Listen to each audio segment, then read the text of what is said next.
So once again, we have another film from 2021 where the writer and the director are the same person. Yeah, this is one though where like the guy's had some experience. Of course, it's Aaron Sorkin. He's Yeah. written everything that's been good. Yes. Recently stepped behind the camera for Molly's Game, and then one of my favorite movies from last year, which was The Trial of the Chicago 7. Yeah. It was like my number 2 of the year. And so him stepping behind the camera now for a new take on the background of Lucille Ball seems like it's Oscar contendery. It's very Oscar baity. Yeah. Oscar bait-y. Yes. So, yeah, let's talk about another one from 2021 that got some nominations for the Oscars. Being Ricardos.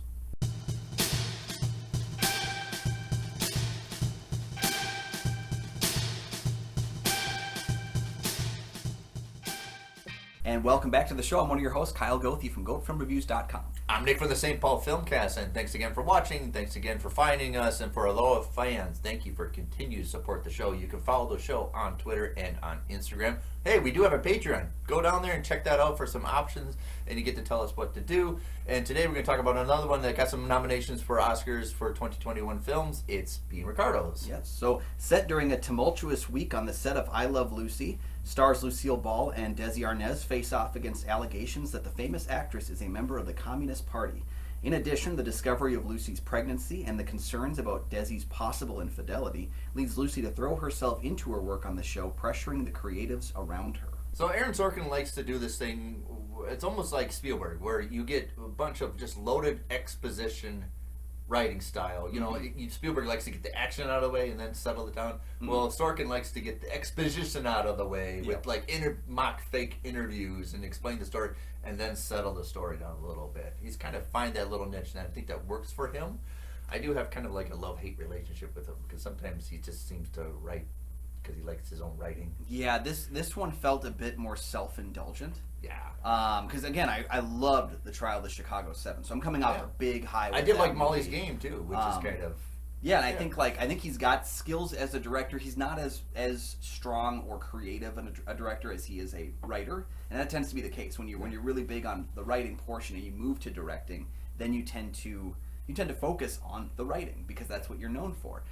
This is a movie where it starts with these fake interviews, and I was kind of with the idea until I recognized Ronnie Cox playing the older version of one of the characters, and then I just realized to myself, it kind of just took me out of that idea. I don't think we need them. That's the question: is do we need these interviews at the beginning, and interspersed throughout? Maybe if you just started with them and then set the movie in motion, maybe. But we kept going back to these older versions of the characters, and I don't really understand why that was. I agree with that. When we have such, I think setting it during a week on the show is brilliant because you get to. It's kind of like doing like a week of South Park, a week of Saturday Night Live. These shows that were made in a week from beginning to end.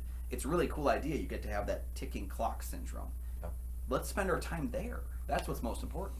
So Aaron Sorkin likes to weave a little bit of almost like a kernel of a subplot. So like in Molly's Game, it's she's kind of be the sacrificial lamb. She's going to be they're going to just go after her, even though like other people have done worse crimes than her. And almost like you use the lay of the crucible as almost as Molly's Game. And here is Lucy a communist, which gets danced into play to almost a card that they're going to go after her. And it's played on, maybe it's a little more delusional, maybe it's a little more heightened, fear, but it's a kind of an underlay play of that. Do we really need it? It could be a couple minutes in the movie. See, I feel like that's a main plot that deserved to be a subplot. Yes. Yes. And then also, I mean, just elements like, and again, we're nitpicking. Overall, I did like the movie. I am positive on the movie. I think it's phenomenal performances are everybody. Yeah. I don't know if they're awards worthy in the conversation. I do think there were better performances than a few of these this year. But but when it comes down to it, I like the movie. But I will say, certain elements of it just kind of like, why are we focused on this? Why did we show flashbacks of? I would rather just not have flashbacks of Lucy's early life. Just stay in that week bracket. I think it's something really exciting because you have a ticking clock. We have to film the show on Friday. Start with the when she's doing radio and CBS approaches her. Yeah, I just felt like we spent so much time dealing with her meeting Desi, her starting her career, her getting the show, and I just I don't know. It felt to me like it was Aaron Sorkin giving an interesting, true-ish telling of the story, and then realizing that maybe he should tell a movie about her entire life. You know how they kind of make that joke that before you go on stage, you got to think about your entire life. Yeah. It felt like partway through writing, he was like, "Ooh, I better tell people who Lucille Ball is in case they don't know." And then, I get the dots of why she's famous. We do this and talk about this Yeah. and talk about this. And it felt like he probably enjoyed the research more than the process of writing about it. He got wrapped up in all the interesting things that we can put into it, Yeah. rather than the process of just settle down and do the story. Like I said, I think the story would work really well. He just started at that beginning of just when she done radio. Mm-hmm. Right. She had a great career in the 40s of being, she was called the Queen of the B films. Oh yeah. And this is before that, I Love Lucy and all that stuff. So, Mm-hmm. and they were only married for 10 years. It's only a decade, and you got a lot of content just concentrating on that. Yeah, I think especially dealing with the relationship between the two, because that's an area I don't know as much about. So again, maybe just as a viewer, that Well, interests a little me bit is younger, the give and yes. take there. Yeah. And I like the idea of having a specific episode. This is the Fred and Ethel fight. It is a real episode that they are filming. I like the idea of dealing with kind of didn't really get along her on the attention set. to detail of how she had to like work her way through the system. It was so frustrating to watch. That's kind of the point. Yeah. And I also like that we get a very like open character arc for a lot of these characters. I think J.K. Simmons, you don't think that his William Frawley is going to be that integral to the plot, but he actually plays into it quite a bit. Right. And I like that we get every side Slowly character gets a little he's- bit of time too. Yeah, everybody gets their right part. Javier Bardem is pretty good in this. So it's pretty excellently written. It's just, I think, when you get to the directing stage, there are things you could have worked around, and then especially in the editing stage, I feel like the editor, who's worked with him before on trial, Alan Brumstarter. yeah, he could have Yeah. maybe stood up and said, "We need to cut some things." I think You so. know? I think so. you get to a point in your career where, like, there's footage if you watch George Lucas on the set of Empire having a lot of no men, people who are like, "No, we don't need to do this, let's do this," and he listens. And then if you look at the production on Phantom Menace, he's looking through the Gungans, and then he's got a bunch of guys going, "Yes, I think that's brilliant." You get to a point in your career where people stop telling you no. Right. And they need to keep telling you no. And maybe that's the case with this movie. He needed people to say, Good. "No, we need to change this. Trust me." Which is your catchphrase is, where we're winning. And I think we're winning on her trials and tribulations of just making the show a success. Yep. And then you're queen of the show and maintaining that. Mhm. I think that's even far more interesting than where did you go and now you're gone and all that stuff. Yep. Alan Baumstarter, the editor, also did edit the film Trumbo, which is about a screenwriter, a famous screenwriter, which is actually a better, interesting movie. Yeah, all about writing and writing. So Yep. that's kind of interesting. Cinematography is Jeff Cronenweth. You should know him because his dad's very famous. We talked about him before because his dad is Jordan, who did Blade Runner and all that stuff. So Jeff's very almost born into the role of cinematography. I think this is a little more. The cinematography is a little more too good than the content. A little bit. I think if you brought something like the look and feel of like the Trial of Chicago 7 or Molly's Game, it would kind of tone down the cinematography. But here it's like cinematography far more outdoing itself than needs to be, because it's something it almost seems forced. I mean, there's someone in the backlit walking in the stage and all that stuff. It's really magnificently lit, and it just kind of subtracts a little bit from what's going on. I only felt that there wasn't enough difference between the cinematography of the not I Love Lucy parts and the cinematography of the I Love Lucy parts. I think because we changed to a black and white filter, of course, because we're filming the show in black and white. Like Just show I how would it have was, liked yeah. almost just literally like a single camera take on that, where it's like, don't move the camera during those scenes, just do it how the episode would look. Film it as if you were filming the episode, whereas it was kind of filmed like you're filming a movie during those parts. It's not a big takeaway, but it was something where, when we transform. It doesn't feel like it mix. It doesn't Because work. Yeah. the big thing is you see, one thing I really liked about Nicole Kidman's performance, you see her as Lucille Ball when she's not filming, and you see her as Lucy when she is filming. Like, there's a difference in her characters because she's playing someone then. So I think every other element of the film should have changed during that part too. We see that with Javier Bardem as well as Desi. We see a difference between Desi in the show, or Ricky in the show, and Desi in real life. We see that swap out.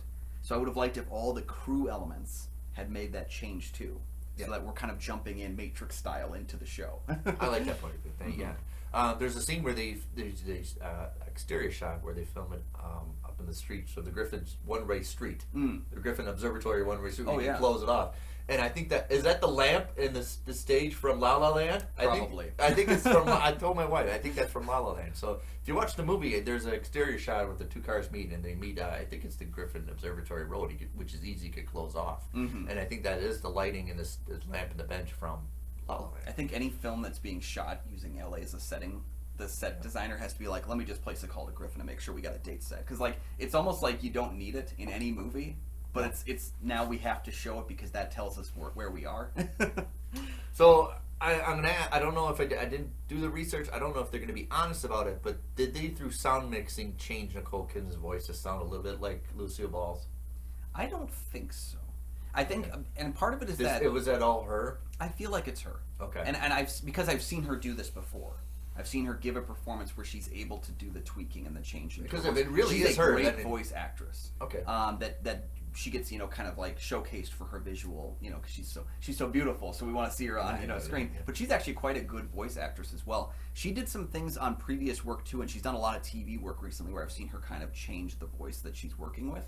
I trust that it's her. I haven't had anyone tell me otherwise. I haven't seen footage to say otherwise. And I know that was the thing when they cast her as originally I think Cate Blanchett was in talks to play the role, and she had to drop out. Yeah. And then Nicole Kidman came on board, and it almost felt like a Batman casting when she joined. Everyone was up in arms, like she's gonna ruin this role. She's gonna do terrible. Like she's the worst choice for this. Should have picked this person. Should have picked that person. And it's like we pick the actress that can play the role, not exactly the one that looks or sounds like it. But I do think she pulled off a pretty good translation. I understand why the Academy is going to give her a nomination. I understand it's not going to. It was not part of my. I didn't submit her role for film critics, and I still kind of stand by my. I think there's other ones, but I can see why the Academy loves it when you play somebody from real life and Hollywood, anything Hollywood, and it's Hollywood and everything. Then they really love to eat it up, and if you really sell it really well, there are some times where I forgot it was Nicole Kidman. There's some times where I forgot it was Javier Bardem, and they love that. That's kind of like what they look at for. Yeah, but I do think the standout performance in the film is J.K. Simmons. Which is funny because he's the guy not wearing any makeup at all. He's there, and it's very obviously J.K. Simmons. But his is one where the role he's playing on I Love Lucy and the role he's playing in real life are two drastically different. But I believe that they're the same actor. That's himself in real life and himself in the show. He's so great, and part of that is due to Sorkin's writing of that. That's the best writing of a character in the movie, I think, is his, because he is so drastically different. He's always fighting people on set. He's always demeaning, talking down, talking about how much better than he is than the material. But then he also has that relationship with Lucille where he's like kind of a father figure to her. And kind of like looking at her in a loving way, even though he's going to criticize everything about the show because that's who he is. And then him on the show, I think his is the standout performance of the film. If you always when we do writers workshop, we always kind of like who's the conscientious character, and I think that is the conscientious character. It's almost like he's aware that he's. But usually we don't get conscientious people that are jerks, and he is kind of a jerk throughout the whole movie, right? Yeah. And I think that's kind of. How are you drunk that he's mad that she's drunk and he's not? Yeah. Yeah. Or like when he sees her getting mad, he's like, "We should get that kind of acting on the show." Like it's that thing where it's like you're expecting him to put the barb in, and then he does, and it's just as good. And I think it's funny because again, he's not going to win the award this year. He is nominated for it. Javier and Kidman are all nominated for their performances. Yep. He's not going to win, but I do think his is the best performance in the film. I agree. Yes. So if you didn't know, Lucy and Desi did this vaudeville act in 1950. They just went around tours doing sketch comedy of what would become I Love Lucy.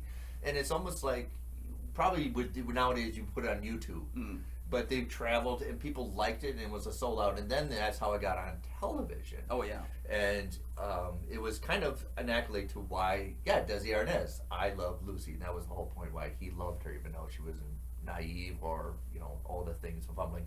It's one of the first TV shows that's kind of like an ensemble cast. It's not the first one, but actually everybody gets a day almost. Every character kind of gets their own little feel.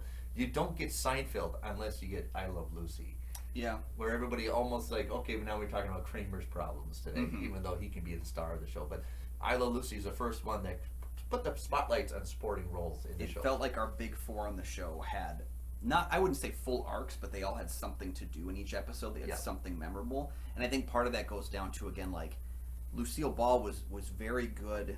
I was watching some documentaries about her where they said she was very good at placing, like, attention on everyone else as well. Because she knew that would serve the show better. She said it wasn't necessarily that she thought that they should have more to do, but it was more that she thought it would help the show to give each person something worthwhile. So that's why when you see that great scene where she's, like, talking about assembling the roses and stuff like that too, and that great scene where she's talking about them getting onto the same chair, and she's like, you got to do this, you got to jump and bump and make do this. Sure, like, they're funny. Everything about it was her analysis of the show, and I like that. Again, that's why I really like the week of time that we spend, is because that was my favorite part, was seeing them assemble a show and how what they do on set shows who they are in real life.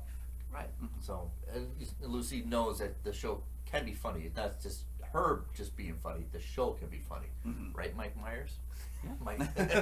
So, yeah, if you didn't know, she's also in one of my favorite noirs in 1940, I think it was 1945, Dark Corner. You know, I always said I love movies. Anytime you put dark in the title, I'm going to love it. So she did one film noir, and of course it's a B noir, Dark Corner. Her big hit, was talked about in the movie, was The Big Street. It was almost like accidental that she got into it. And it's kind of funny that she got a big hit, and then the movie production cuts her contract because she's so expensive. They don't know what the hell to do with her anymore. Yeah. You're not a B actress. We just can't put you in the factory anymore. Well, I like how, it's all about what can we use you for, and that's very prevalent of the system back in the 30s, and even some today. But like, it was something that was very known. You see in the movie like Judy, which was about the Judy Garland story as well. You see a lot of like how the studio puts people in, eats them up, and then spits them out when they don't need them anymore. And it's a great scene to show. Again, like, that's why I don't criticize the flashbacks as much, but I don't know if they're really necessary. It's a great character scene to see her get included in the film and then go in and be like, well, the other two are free now. I don't really need you anymore. And so it's like, I like what it does to her character, but that's the one part of the flashbacks that I really think builds her character. Yeah. And she's almost like a comedian that I regard, almost like Gene Wilder. She doesn't do stand-up.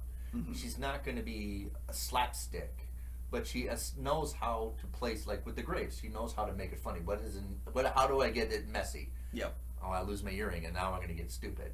Or the assembly line where it goes too faster. Well, how do I keep up when you start putting it in your mouth and stuff like that?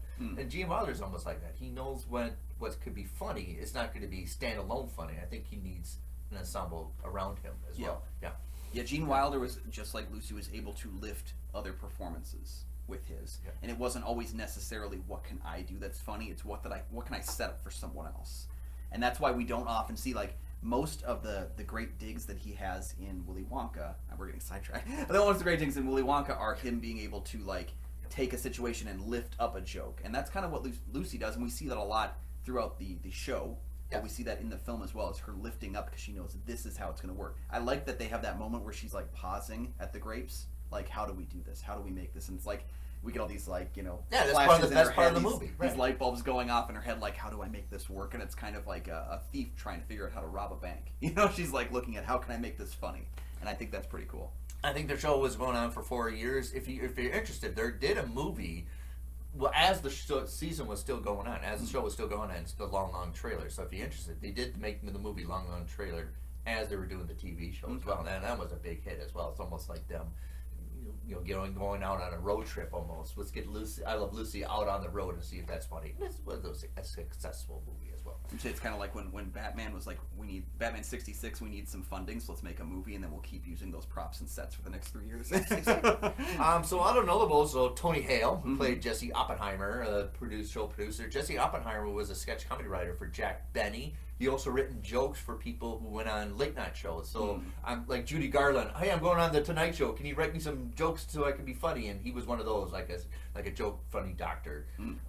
So he's played by Tony Hale, which is kind of nice and refreshing. He did a great job. Another one is Gregg, who's Agent Coulson. Yeah, Agent Coulson got to do something that wasn't Agent Coulson-y. Yeah, he's also a screenwriter too. That's how he got started. I believe a director. I think he directed Choke. Yeah, that's nice. And we're not going to talk. Anita. How do you say her name? Arianda? Nina Arianda? Arianda. That's how I had it. I don't know. Yeah.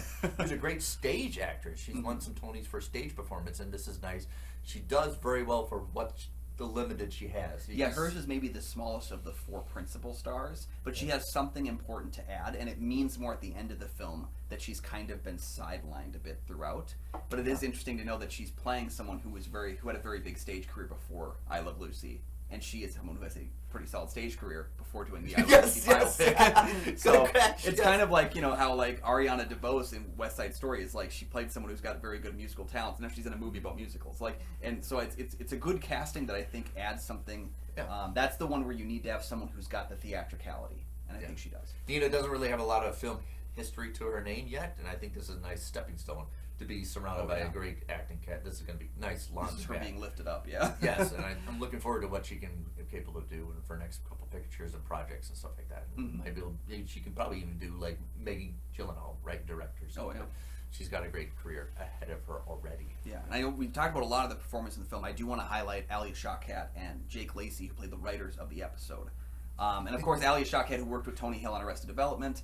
I live like the writers' room. I like their writers' room experience, and again, it's being kind of the old Hollywood style of like you wouldn't necessarily have a writers' room as much. You'd have like the two writers, and then like the showrunner, and then maybe the stars and producers. But it wasn't like a group of writers in the same sense. Yeah. So having them in the show and then constantly criticized for the one thing they're there to do, and then kind of throwing it at each other, and also not getting along themselves. There's a great give and take to everything. It's like they're in a war zone, and they're defending their episode. And I really enjoyed that. I like that scene where she goes, "I'm pregnant," and they're all like, "Damn it! Now we got to rewrite everything." And she's like, "That was the wrong response. I'm pregnant." The first response is like, "How many episodes can we get away with before we have to cover her up?" Like, yeah. We've been writers. We know, like, oh, right. Now we have to change the whole trajectory. She's like, "Well, that's right." Yeah, that was kind of funny. That was very authentically written for writers. Yeah, so I think it's a little bit. I think if you're a writer, you enjoy the movie far more than if you're just solely a director. Right? It's more of a writer's film. This might have been a movie where, of course, it's Aaron Sorkin, and I think it's well directed. I don't think it is superbly directed, but I think it's well directed. I just wish that this is a movie that I think could have risen a couple of notches had Sorkin written it and then passed it off. I'm not saying I don't want him to direct, because again, Trial of Chicago 7, one of my favorite movies of the year. I think he is. I think he has moments of phenomenal work as a director, and I think he should still keep doing it. But this is one where this project itself may have been better passed along. Like I said, I know exactly where I would start. Yep. When she did the radio thing and all that stuff. Yep. Just like Ready Player One, I know where I would start that film. At the race. That's why everybody went to see the movie. We wanted to see all the race before, and we had like 15 minutes before we got into the race, which is like... Yeah. But the difference in that is that with the Ready Player One, you have to go to the theater to see it. Here, you have to earn that quick because this is on Amazon Prime. And yes, it was in theaters, but it was on Amazon Prime. That's where I was going to watch it. And so it's easier to get someone to watch a movie that they've already paid a ticket for than it is to get somebody to press play and then not turn it off if they get bored. And I think that's something where like streamers have to figure out, how do we keep someone in it, because they're at home. They can pick up their phone. They can go to the other room. Yeah. If you didn't know, I Love Lucy was always on Mondays, and everybody thought that was, since it was such a successful show, people thought Monday was the prime slot for TV. But now we know that it's probably a dead zone. Monday night television nowadays is probably in the dead zone, because after the show, they did some other versions of the show. So for over 15 years, Monday night was pretty much Lucille Ball with reruns and sketch comedies and all that stuff. And she owned it. And then there was a huge vacuum of what to do to Mondays, because it took a while till somebody realized, and NFL realized, maybe we should do Monday Night Football. Oh, yeah. So it's kind of weird that she's almost the evolutionary step of Monday Night Football, because she's so dominant, and it was such a weird time slot. People thought it was prime, but it's not really prime. Usually Thursdays are now the prime slot. But yeah. I think the only thing worse than a Monday is a Friday, because no one's at home on a Friday night. You never get someone to watch something like that. I think the death knell of Monday television was the mid-2000s. Was like the last time you had solid television on during a Monday. And it was kind of like, then it was always like the antithesis to football. It was the nerdy shows, it was the superhero stuff, it was the spy shows and stuff like that, the genre television. And it was before people regard television as the dead zone. Almost, you go there when your career's over. Yeah. And this is her, think about it, 1950s, still television's in its infancy. Yeah. People didn't really know what to do with it. Sketch comedies and all that stuff and variety shows, but this was actually a legit sitcom. Obviously, Honeymooners did it, but this was an ensemble cast sitcom. Yeah, and I wonder like exactly how that comparison was made, because in a sense, her career was dead at this point. Yeah, that's why she took it on a road. She was seeing something that was actually worse than television at this point, which was radio. Like there is a worse death during this time, and it's being completely removed from a visual aesthetic and being just a voice on TV. Which I'm not slighting your voice work, but I'm saying like when you can't even do television, you go to radio. And it's nice to see that she kind of found a way to like raise herself up and say, I'll do this show on my terms. And that's something that you wouldn't have expected, especially during the time, a woman to do. I agree. Yeah, that was kind of a shock. Yeah. Yeah. So we get some shining elements that praise Lucy. There's one weird thing though that has changed. I just read this, and I never criticize the filmification of a story. If it's a true story, I'm not here to watch an exact 100% true story. We know it's not going to be that way. But I did find it odd that I was reading somewhere that Desi was the one who was engaged when they first got together, and not Lucy, and yet they give the Lucy moment where she calls her fiance and breaks up with him over the phone. And I'm like, that's just such an odd change to make. It was. Like, why would you, because it's kind of something that I find a little despicable. Is I cheated on you, now I'm going to break up with you because I'm happy with someone else. And so you give that to Lucy. It's like it would have been more interesting with a Desi because it would have made her think more about it as these complications in their relationship built. Maybe somebody, maybe he was watching The Cutting Edge and to put that in it. We don't know. Maybe. All right. Have you seen Being Ricardos? I recommend it. Yeah. I'm not gonna do backflips for it, but yeah. It's a movie I think got a lot of Molly's Game is much better than this one. Yeah, and I think Trial is much better, but I haven't seen Molly's Game, so. But I do think this is a movie where I think there's a lot of great elements to it, and hopefully Sorkin learns from some of the missteps, because this is a big deal. He didn't get nominated for writing for this movie, and that's a crime for Aaron Sorkin. You know, it's kind of like Tarantino not getting nominated for writing. It's like, wait, what did you do? So looking at this, hopefully he's able to view the things that he maybe didn't do as well in this film and compare them to things he did better as a director in previous work and grow from it. I think it's a good movie. I don't think it's his best work. And I don't really think that these performances are Oscar-worthy compared to some of the other films that got snubbed out of it. But that's just me. I'm not in the Academy. So let us know what you thought down below on it as well. You and I disagree with the Academy is going to be perpetual. It happens. We love the Academy Awards, but that's the point of it, is to disagree. So, let us know in the comments what you thought about Being the Ricardos. And please do. Let us know what your favorite I Love Lucy episode is. It's a show I've barely watched, so let me know your favorite, and I'll go check it out. And while you're down there, as Nick pointed out too, like and subscribe. There are 2 free things you can do that boost the show immensely, and we really appreciate your support. While you're down there as well, you can check out that Patreon you mentioned before as well. Tiers as low as $1, or you can sacrifice that cup of coffee. Yeah. And $1 a month. Yeah. You know what? Sacrificing your coffee gets an episode just for you. Check out the Patreon where you can get on our weekly or our monthly rotation of when we pick patrons to help us select our episodes that we do. Yes. And until next time, you can find my film reviews at GoFilmReviews.com. You can find my show, the St. Paul Filmcast, anywhere you find podcasts. So.